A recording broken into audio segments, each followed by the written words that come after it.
Je suis Bruno Chiche et je suis le réalisateur de Maestro.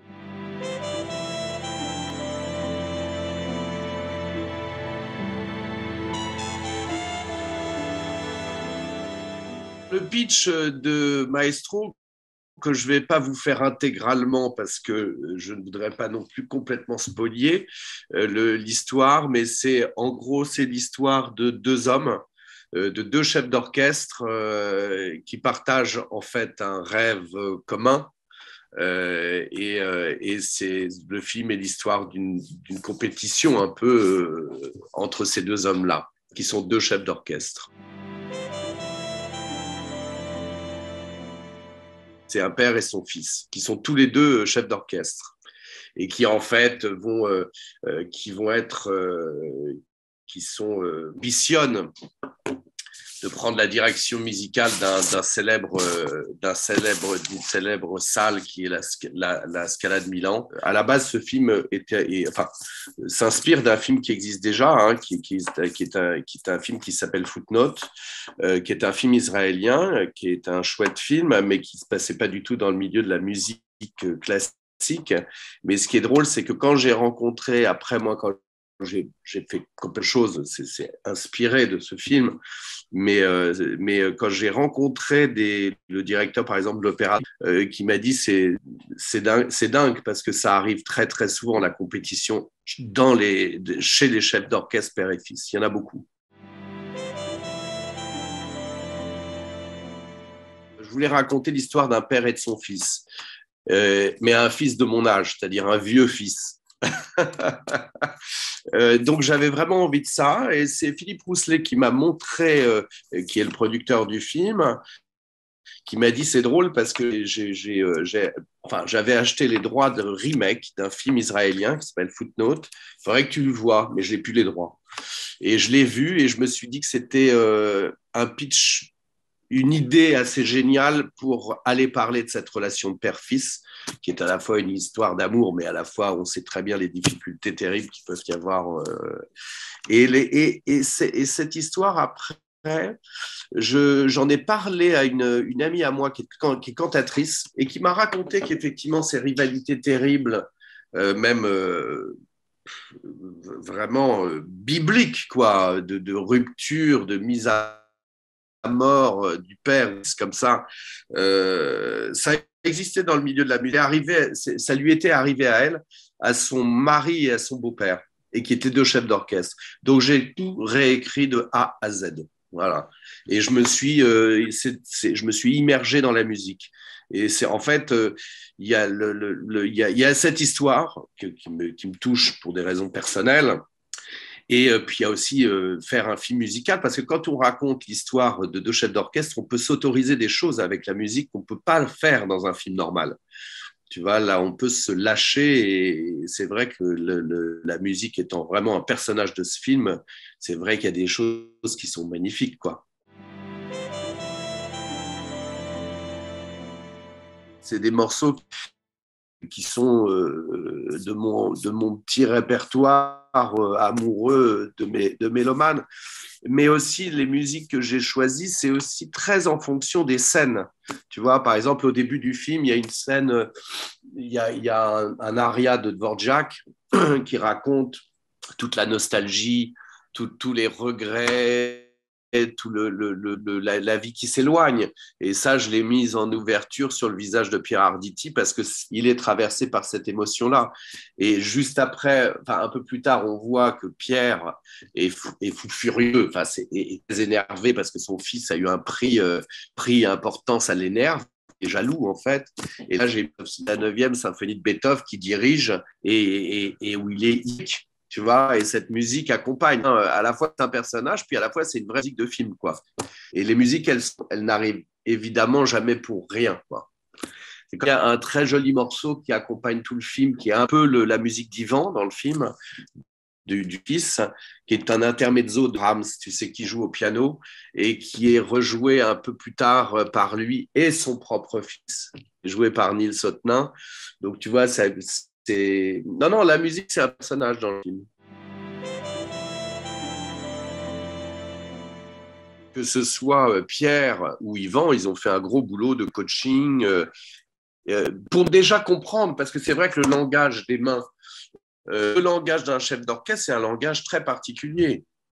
C'est vrai que si tu n'apprends pas un peu, si on t'explique pas un peu, tu ne comprends pas. Mais ça les a passionnés, il te le dira, Yvan, c'était très amusant. Il y avait même il y a même eu une scène qui était formidable parce que il dirige un orchestre et puis je crois qu'ils ont pris beaucoup de plaisir les deux à faire ce film.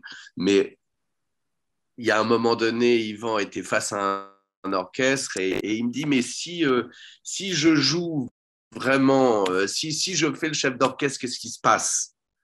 Alors les mecs lui ont dit bah vas-y essaye. Donc il a fait la levée. Tu sais la levée c'est quand tu lèves comme ça et tac l'orchestre part. Et il a suivi et c'est un pied mais dingue quoi. Yvan c'est un acteur que j'adore. On se tournicotait autour l'un de l'autre. On se connaissait un peu sans se connaître vraiment, mais on avait envie de travailler ensemble. Donc, je lui ai proposé ce rôle. Et quant à Pierre, alors c'est pareil, bon, je ne vais pas tout dire dans les histoires de films de cinéma, il y a des choses qu'on dit pas. Mais Pierre, c'est un acteur avec qui aussi j'ai envie de travailler depuis très longtemps. Et j'ai eu énormément de chance parce que Pierre a joué dans le dernier film d'Ivan, Les choses humaines. Donc ils sont très proches. Et en fait, ça se voit dans le film, même s'ils ne s'entendent pas du tout. J'ai vraiment profité de ça. Je trouve que physiquement, même, ils se ressemblent. Et tu vois, j'ai un ami qui a vu le film il n'y a pas longtemps, qui est notre attaché de presse, qui me dit c'est fou parce que quand on regarde le film, plus on avance dans le film et plus Yvan ressemble à Pierre. C'est vrai, hein?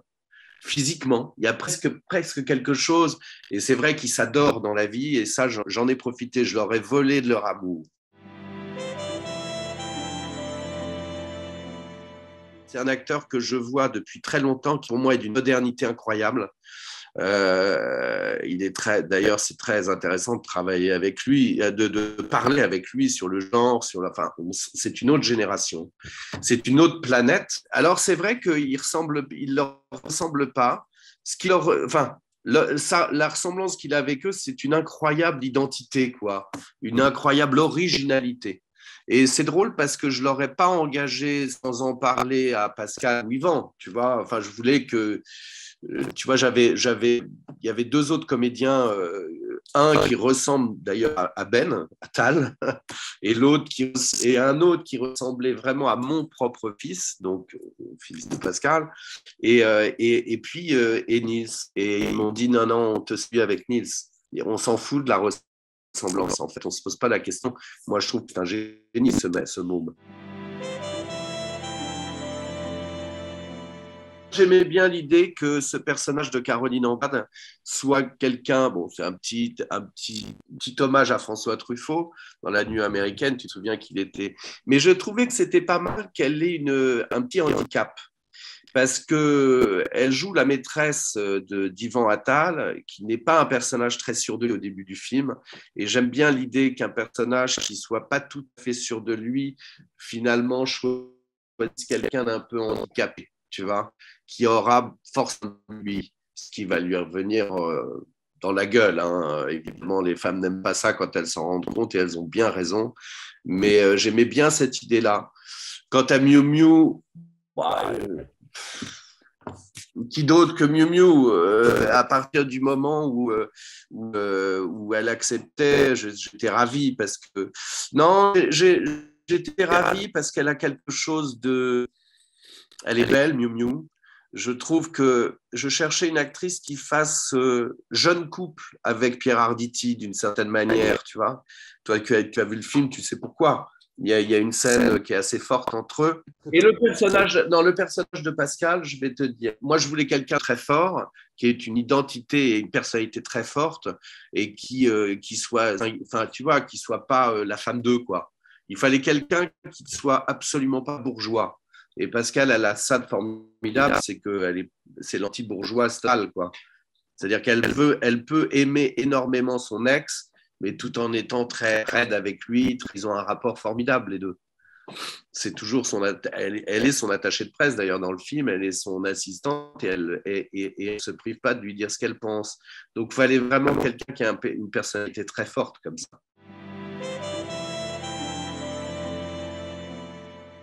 C'est difficile de parler de soi. Moi, je suis pas très, je suis pas très fort pour parler de moi. Mais oui, c'est sûr que c'est souvent des personnages masqués, plus ou moins. Euh, En tous les cas, ils disent rarement la vérité. Dans Barney, c'était pas tant. Barney, c'était un hydre à 3 têtes. Euh, mais c'est vrai que, oui, oui, c'est vrai, c'est vrai. Bah, je suis pas très bien placé pour parler de ça, hein. En tous les cas, ce qui est vrai, c'est que dans Maestro, c'est quand même l'histoire de gens qui ont du mal à se dire qu'ils s'aiment. Ça, c'est le moins qu'on puisse dire. Et c'est vrai que dans Je n'ai rien oublié avec Gérard Depardieu et Nils Sarstrup, mais c'est souvent des histoires où les gens finissent par se parler et se dire des choses très fortes, hein. Donc, mais oui, oui, je pense que je dois avoir des problèmes de communication, moi, c'est clair. Dominique, c'est quelqu'un qui compte énormément pour moi. Alors, tout le monde dit ça dans le cinéma, mais tu sais, je l'ai connu tellement jeune. Je l'ai connu, j'avais 19 ans. Il avait fait le casting de mes premiers courts-métrages. Après, il est devenu mon nom. Et puis, c'est mon ami, quoi.